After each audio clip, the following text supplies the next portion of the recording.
Hello everyone, welcome back to your own channel. आज इस video में हम एक टेस्ट पेपर का डिस्कशन करेंगे। राजस्थान जुडिशरी के लिए ये फ्रेम टेस्ट पेपर है एंड इसमें हम एमसीक्यूज रिवीजन करेंगे। देखिएगा, आप जैसे मैं क्वेश्चन बोल रही हूँ, आप अपने माइंड में सोचिएगा कि इसका आंसर क्या होना चाहिए एंड व्हेन जब मैं आंसर दूंगी देन आप मैच करना कि क्या आपका आंसर वही था कि नहीं। उससे आप अपना प्रिपरेशन लेवल चेक कर सकते हैं, राइट। चलिए स्टार्ट करते हैं फर्स्ट क्वेश्चन की तरफ। Which of the following clauses SRA के जो है applies where the terms are literally those agreed upon but in substance or actual import they are different, right? इसका आंसर जो है it is answer B, clause B। Then second question की तरफ चलते हैं कि इनमें से कौन सा ऐसा केस है जहां पे ये हिल्ड हुआ था द डिफेंडेंट जो प्रतिवादी है कि not raise the question of rice prices in second appeal in suit for specific performance. Again the answer is b Pechmuthu versus Gorammal. The third question, which of the following is true about removing the strong presumption under section 10। आपको पता है section 10 में important आपका SRA में amendment भी आ चुका है। The answer is again here B, sufficiency or insufficiency of such a specification is a matter of evidence। now let's move on to question number 4। 4 आपके बारे में बताता है कि which of the following section 16 के बारे में ट्रू है और कौन सा आपको देखना है फॉल्स है। यहाँ पे आप एलिमिनेशन मेथड जो है वो लगा सकते हैं कि it gives the ground to defence, अभिरक्षा का ये आपको मौका देता है, या the court has regard the circumstances outside the contract and look to the conduct of the plaintiff, या फिर ये जो सेक्शन है ये पर्सनल बार डालता है। पर्सनल बार जो है अगर आप देखें इसकी हेडिंग ही है, तो the answer is D. Now next चलते हैं सेक्शन नंबर 5 की तरफ। सॉरी, 5 जो है यहाँ पे बताता है कि ये जो पर्टिकुलर केस है ये आपने सुना होगा बहुत ज़्यादा, सीपीसी में भी है, municipal council Ratlam versus Bharti Chand. ये केस जो है किसके ऊपर बेस्ड है?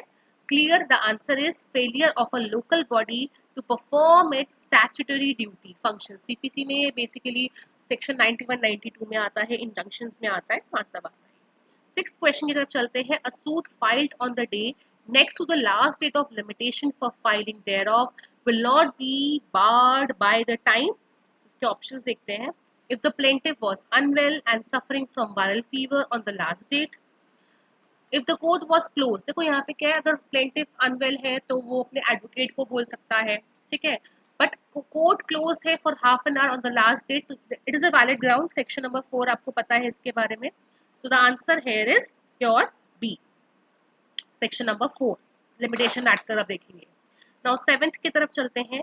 in computing the period of limitation for any suit once the time has begun to run, तो यहाँ पे अगर टाइम जो है एक बार रन हो चुका है, उसके बाद आपने सेक्शन नंबर 9 पढ़ा है, कोई भी सब्सिक्वेंट कोई भी डिसेबिलिटी या फिर इनेबिलिटी होगा वो स्टॉप नहीं करेगा। Clearly it is section number 9 and option C.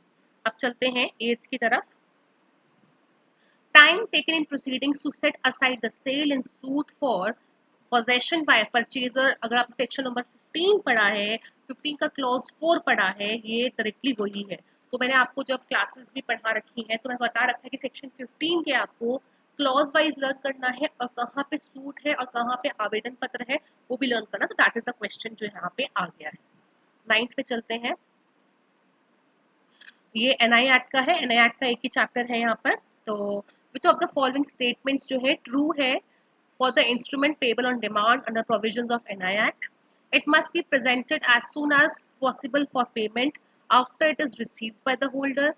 It must be presented within the reasonable time for the payment after it is received by the holder.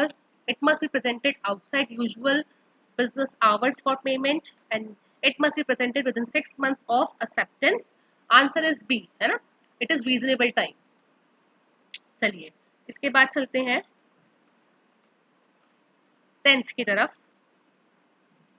10th question की तरफ चलते हैं। ये 10th question, in case presentation of instrument for acceptance और payment is delayed. अगर वो delayed है तो यहाँ पे क्या होगा? The responsibility of all the parties there to went, it becomes ineligible for the payment. The delay can be excused if it is caused by the circumstances outside the control of holder and not because of the negligence, default or misconduct. So the answer is C only, है ना, यही है इसका। 11th question की तरफ चलते हैं। 123 किससे डील करता है? इट इज सिंपल, आपको पता है, it deals with cross checks, है ना, तो check cross generally, not specifically generally. 12th question की तरफ चलते हैं। Under NI act subject to the provisions, a check payable to order is negotiable by the holder by endorsement and delivered thereof. So it is in which section? तो यहाँ पे हमने कुछ questions जो हैं आउटसाइड द सेक्शंस भी डाल दिए हैं सिलेबस के, फॉर द फैक्ट कि अगर आ जाए तो एक बार आपका माइंड जो है इसके लिए फ्रेम्ड हो। It is section number 58। हाँ, now next is TPA. Marshalling से कौन सा it is based upon? So it is your Aldrich versus Cooper, ये आपको पता है बहुत अच्छे से। सॉरी, ये आपका इट इज ए ओनली, ठीक है। नाउ 14 पे चलते हैं। Where on transfer of property, एक संपत्ति का अंतरण करने पर interest is created in favour of such members only of a class as shall contain a particular age. Such interest does not vest in any member of the class who has attained that age. ये किस में provided है? This is provided under which section? अगर आप refer करोगे आपको पता है 22 में है। Then 15. A distinction is made between a tenant continuing in possession after determination of the lease. जब हम 111 की बात करते हैं उसमें लीज का खत्म होना डिटर्मिनेशन है। Without the consent of landlord and a tenant doing so with the landlord's consent, कौन सा डिस्क्रिप्शन जो है वो ठीक है? तो यहाँ पे the former is called tenant by sufferance and latter is tenant by holding out. Yes, this is right. ये टर्म्स आपको समझाई गई है क्लास में, है ना। नाउ नेक्स्ट चलते हैं 16 की तरफ कि द रूल अगेंस्ट परपेचुटी जो सेक्शन 14 में गिवन है वो किस पे अप्लाई करता है एंड किस पे अप्लाई नहीं करता। इट अप्लाइज अपॉन बोथ, जो आपका चल संपत्ति है और जो आपका अचल संपत्ति है, दोनों। ठीक, 17 पे चलते हैं आप।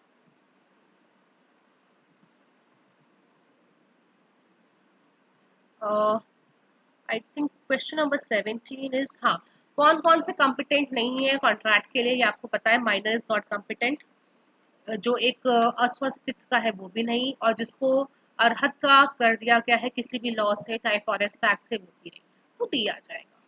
18 पे चलते हैं अब। Where both the parties for the agreement, एक करार के लिए under the mistake of a fact, दोनों पार्टीज है एक फैक्ट के मिस्टेक के लिए, तो ये आपको पता है वो एग्रीमेंट ही क्या हो जाएगा? वाइट, है ना। सी, आंसर इज सी। चलिए नेक्स्ट चलते हैं 19 पर।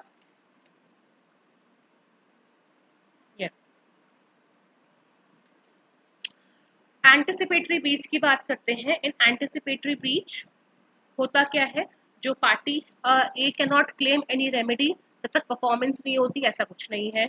It he may wait till the date, yes, वो वेट कर सकता है। Does not have the right to terminate but he has the right, has the right to claim the performance at any time. देखो यहाँ पे B भी answer ठीक है और डी भी है, but the most appropriate is B, ठीक है। Next is Hochster de Latour, ये किसका है? ये सबको पता है। Hochster de Latour quasi contract का है? नहीं। प्रोमिसरी एस्टॉपल का है? नहीं। एग्जेम्पली डैमेजेस का है, डैमेजेस का है ना, इसलिए। ठीक, 20 हो गए आपके। अब इंडेसेंट की बात करते हैं कि इंडेसेंट में टोटल कितने सेक्शंस हैं, तो ये आपको ऑब्वियसली बेराठी देखना है सिर्फ इसके लिए, 10। इंडेसेंट एक्ट कहाँ पे एक्सटेंड करता है? क्लास में इन्हीं छोटी बातों पे बहुत ध्यान दिलाया गया है कि जम्मू कश्मीर पे नहीं, इंडिया पे एक्सटेंड करता है पूरे। 23 की बात करते हैं। यहाँ पे एडवर्टीजमेंट, विज्ञापन का मतलब क्या होता है? ऑल, ठीक है। और वो अगर आप देखो इंडिसेंट रिप्रेजेंटेशन अगर आप कर रहे हो तो कैसे भी हो सकता है, it can be by air, sound, कैसे भी। 24 चलते हैं। इंडिसेंट रिप्रेजेंटेशन देखो वही आगे कहाँ पे डिफाइंड है? 24 का answer is which section defines the term indecent representation of women? ठीक है ना, तो ये आप देखिएगा, अपने आप कमेंट बॉक्स में इसका आंसर देना 24 का कि इसका आंसर क्या है। ना। नेक्स्ट 25 पे चलते हैं। A, he is legally bound to appear before district judge as witness in obedience to a summon, जो कि डिस्ट्रिक्ट जज ने दिया है और वो omit कर जाता है, फिर वो विच एन आईपीसी यहाँ पे ये किस सेक्शन में पनिशेबल है, साफ साफ पता है आपको 174। 26 के बारे में बात करते हैं। ए इंटेंशनली, अब ये फॉल्स एविडेंस की बात आ गई। फॉल्स एविडेंस अगर आप दे रहे हो तो आपकी पनिशमेंट, दोनों फॉल्स एविडेंस की भी एंड फैब्रिकेटिंग की भी पनिशमेंट कहाँ पे है, डिफाइंड है 193 में। 27 की तरफ चलते हैं। कितनी मैक्सिमम टर्म ऑफ इम्प्रिजनमेंट है जो एक पर्सन को दी जाएगी हु जॉइंस एक अवैधिक जमाव armed with deadly weapon. Deadly weapon के सेक्शंस अलग हैं, 145 के अराउंड है ना, तो दैट इज 2 years। 140। उसके बाद इनमें से आपको इनकरेक्ट स्टेटमेंट जो है वो मार्क करना है कि एक क्रिमिनल अटेम्प्ट जो है it is intentionally preparatory action which fails in the object. I think it is right है। next B, when the omission of an act is done intentionally successful it is criminal attempt। नहीं, ये थोड़ी होगा, जब successful हो गया तो वो attempt कैसे हो जाएगा, this is wrong। 29, presumption of certain offences as given under section 29 has semblance to which section of evidence act। presumption का semblance कहाँ पे है कहाँ नहीं है ये आपको बताना है। obviously it is 114A, क्योंकि ये बात कर रहा है women in her statement, women की बात कर रहा है। आप देखोगे ना वहां पे 114A मतलब विमेन कंसेंट दे रही है। 30th चलते हैं। ये पॉक्सो एक्ट अब स्टार्ट हो गया आपका। In which case court use its power under 482, washing power 482 POCSO में यूज करी गई है। It is Munir A versus Kerala state. 31st पे आते हैं।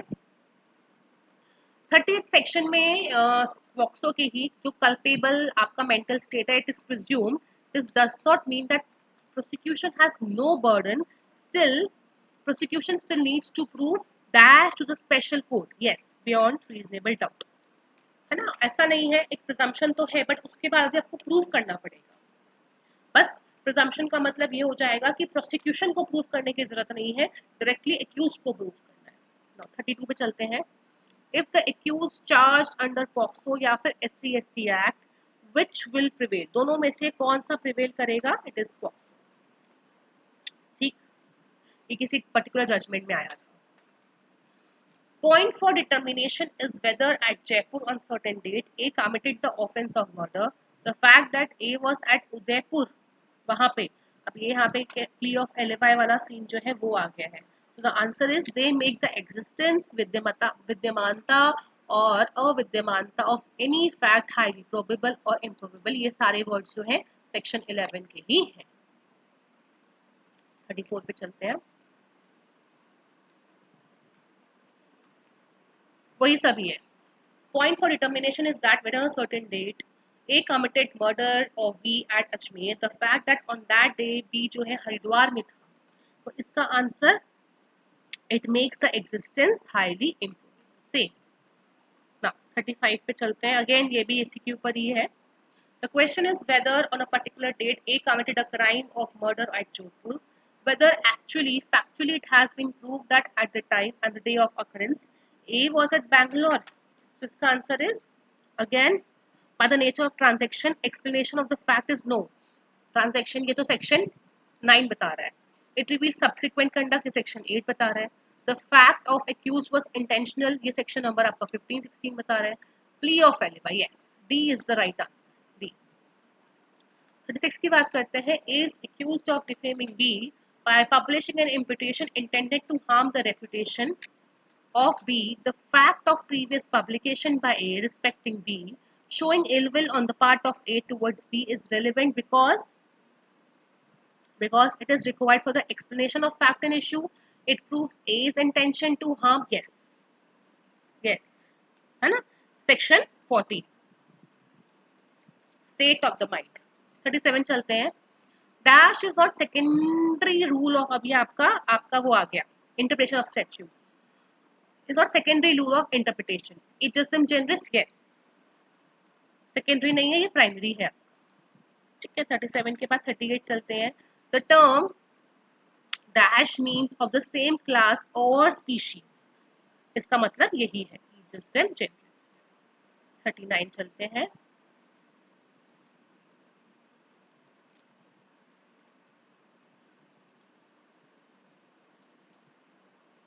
Okay, now from this 39 onwards, we shall be continuing in the next class, right? Till 100. I hope आपको ये helpful लगा होगा. Fine.